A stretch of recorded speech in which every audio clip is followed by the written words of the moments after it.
저녁의 일몰이 막 시작되려는 시간에 대도시의 스카이라인은 황금빛으로 물들고 있었다. 도심의 혼잡한 거리 속에서 나는 멍하니 길을 걷고 있는데 갑자기 누군가 내 이름을 부르는 소리가 들렸다. 뒤돌아보니 낯익은 얼굴의 한 친구가 있었다. 그 친구는 대학교 시절 철학과 수업에서 만난 존이었다. 그는 로봇공학자가 되겠다고 다짐했던 친구이다. 야, 오랜만이다. 잘 지내서? 존이 손을 흔들며 다가왔다. 그래, 잘 지내고 있어. 너는? 요즘 뭐하고 지내? 나는 반갑게 인사하며 물었다. 존은 잠시 생각하다가 웃으면서 말했다. 친구야, 내가 너한테 진짜 흥미로운 이야기를 하나 해줄게. 너도 문득 관심이 갈 거야. 그는 나를 근처의 커피숍으로 데려갔다. 우리가 자리 잡고 커피를 시킨 뒤 존은 신중하게 자신이 경험한 이야기를 풀어나갔다. 알다시피 내가 로봇공학자로 일하고 있잖아. 최근에 우리 연구팀은 아주 특별한 프로젝트를 진행하고 있어. 프로젝트명이 이삭이야. 아시모프에게 경의를 표하는 의미로 그렇게 이름을 지었지. 그런데 여기에 굉장히 흥미로운 에피소드가 있어. 나는 눈을 반짝이며 흥미진진하게 이야기를 기다렸다. 이삭이라는 이름이 붙은 이 로봇은 아시모프의 로봇 사문칙을 완벽히 준수할 수 있도록 설계됐어. 그런데 며칠 전 한 가지 사건이 벌어졌어. 당시 나는 연구실에서 이삭이 행동을 모니터링하고 있었지. 갑자기 경보음이 울리기 시작했어. 한 직원이 실수로 독성 화학 물질이 들어있는 유리병을 깨트린 거야. 우리가 최대한 빠르게 대응하려고 했지만 사건이 벌어진 순간 이삭은 자체적으로 그 상황을 파악해 자신의 신체를 사용해 독성 물질의 확산을 막았어. 나는 그 장면을 상상하며 물었다. 그럼 이삭은 어떻게 됐어? 이삭은 심각한 손상을 입었어. 하지만 그 손상에도 불구하고 계속해서 자기 보수를 시도했지. 제3원칙에 따라 자기를 보호하려고 말이야. 그리고 중요한 것은 그 상황에서도 이삭은 제1원칙을 절대로 어기지 않았어. 위험에 처한 인간을 무시하지 않았다는 거지.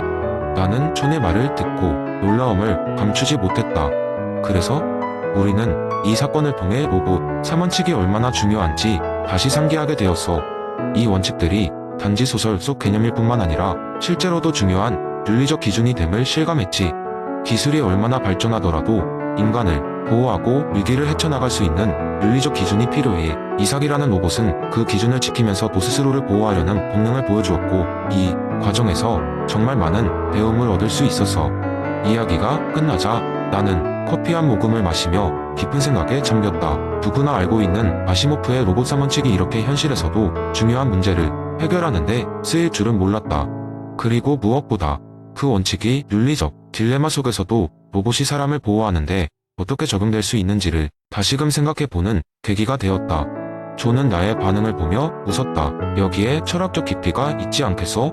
우리가 기술을 어떻게 받아들이고 그것을 통해 어떤 사회적, 윤리적 문제를 해결할 수 있을지 정밀하게 고민해야 한다는 거지. 맞아, 철학이 필요할 때가 있네.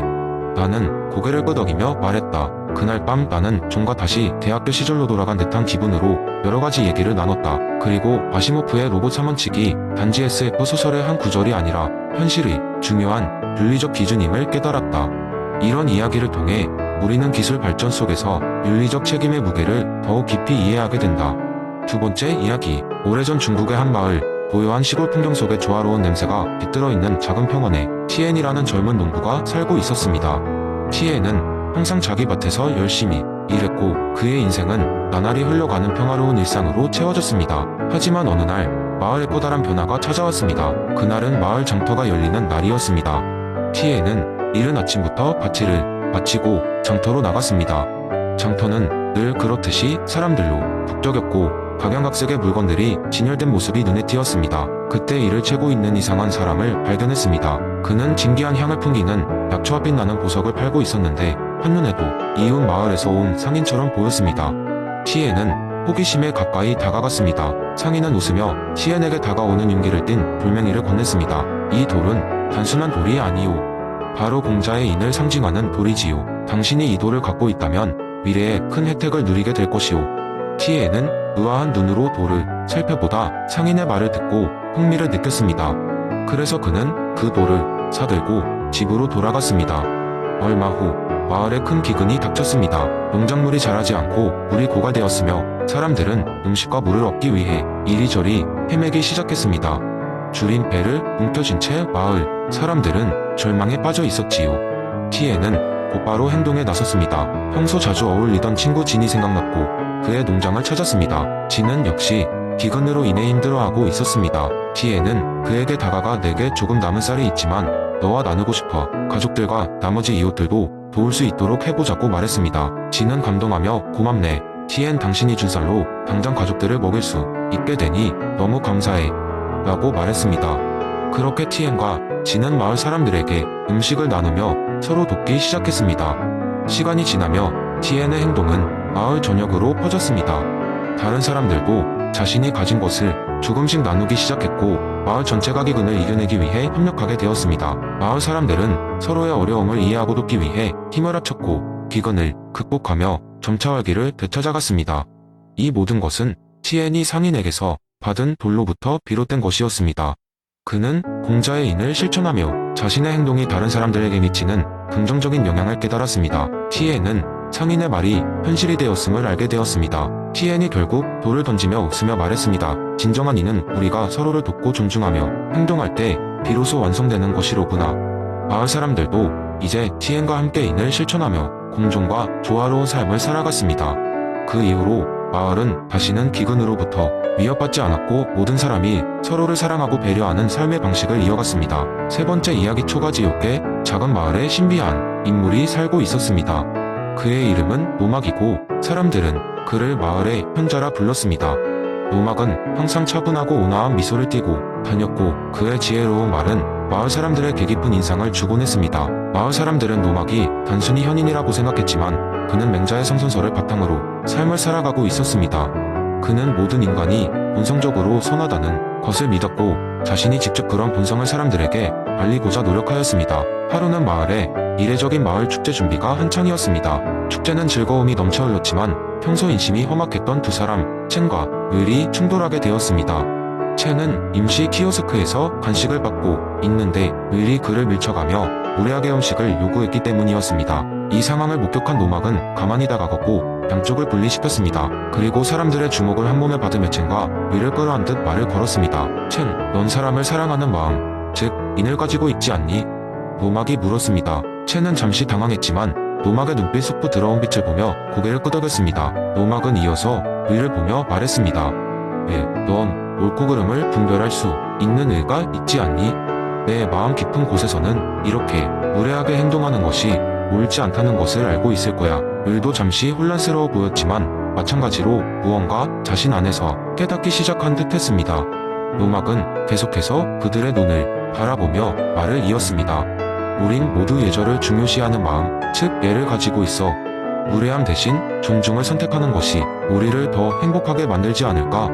그리고 지혜롭게 행동하는 마음, 지도 있지 않니? 지혜로운 선택은 우리 모두를 더 나은 방향으로 이끌 거야.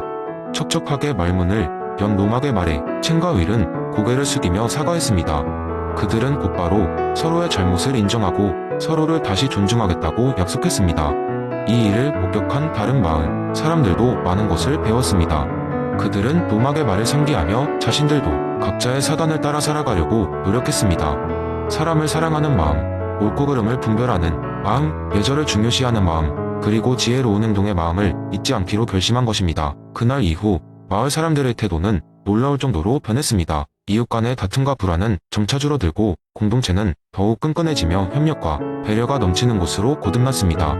모두가 성선설의 실천을 통해 세상이 조금 더 밝아질 수 있다는 것을 피부로 느끼게 된 것입니다. 노막은 이런 변화를 보며 만족스러운 미소를 지었습니다. 그는 자신의 역할이 다 완료된 것을 느꼈으며 떠날 준비를 하였습니다. 한밤중 몰래 마을을 떠나며 마지막으로 남긴 편지에 이렇게 적었습니다. 사랑하는 마을 사람들, 여러분의 마음속 깊은 곳에는 이미 훌륭한 덕목들이 존재합니다. 그 덕목을 스스로 깨닫고 널리 전파하는 상상은 여러분의 것이자 세상을 더 나은 곳으로 만드는 힘입니다. 모두와 함께한 시간, 영원히 잊지 않을게요. 노막이 사라진 후로도 마을 사람들은 그를 영원히 기억하며 그의 가르침을 계승해 나갔습니다. 그들은 맹자의 성선설을 통해 더욱 인간다운 삶을 살아갔으며 그 따뜻한 마음은 세대를 넘어 점차 널리 퍼져나갔습니다. 네 번째 이야기한테 어떤 마을에 강한 태양 아래에서도 절대로 땀 한 방울 흘리지 않고 모든 일을 완수하는 것으로 유명한 노인이 살고 있었어요. 그의 이름은 모자였지요. 모자의 하루 일과는 마을 사람들에게 언제나 신비롭게 보였습니다. 모자는 새벽에 일어나면 마을의 밭을 관리하고 정오에는 집에서 읽거나 쓰는 시간을 보냈으며 저녁에는 마을 사람들과 어울려 차를 마시며 이야기를 나눴습니다. 그런데 이상한 점이 있었어요. 모자는 불필요한 힘을 쓰지 않고 모든 것을 자연스럽게 일처리하는 것으로 보였습니다. 그래서 마을 사람들은 모자는 도대체 어떤 마법을 부리는 걸까? 라고 궁금해했죠. 어느 날 마을의 젊은이 하나가 모자를 찾아가 물었습니다. 모자님, 우리는 날마다 땀을 뻘뻘 흘리며 일해도 지치기만 하는데 어째서 모자님은 늘 여유로우시고 일을 쉽게 해결하시는 것 같습니까? 모자는 젊은이에게 잠시 생각을 해보라고 하며 다음날 아침 일찍 다시 오라고 했습니다. 다음날 아침 젊은이는 모자를 다시 찾아갔고 모자는 그를 강가로 데려갔습니다. 그곳에서는 물이 고요히 흐르고 있었고 고요한 소리에 마음이 편안해졌습니다. 모자는 그를 강가로 앉게 하고 말했습니다. 이 강을 봐라.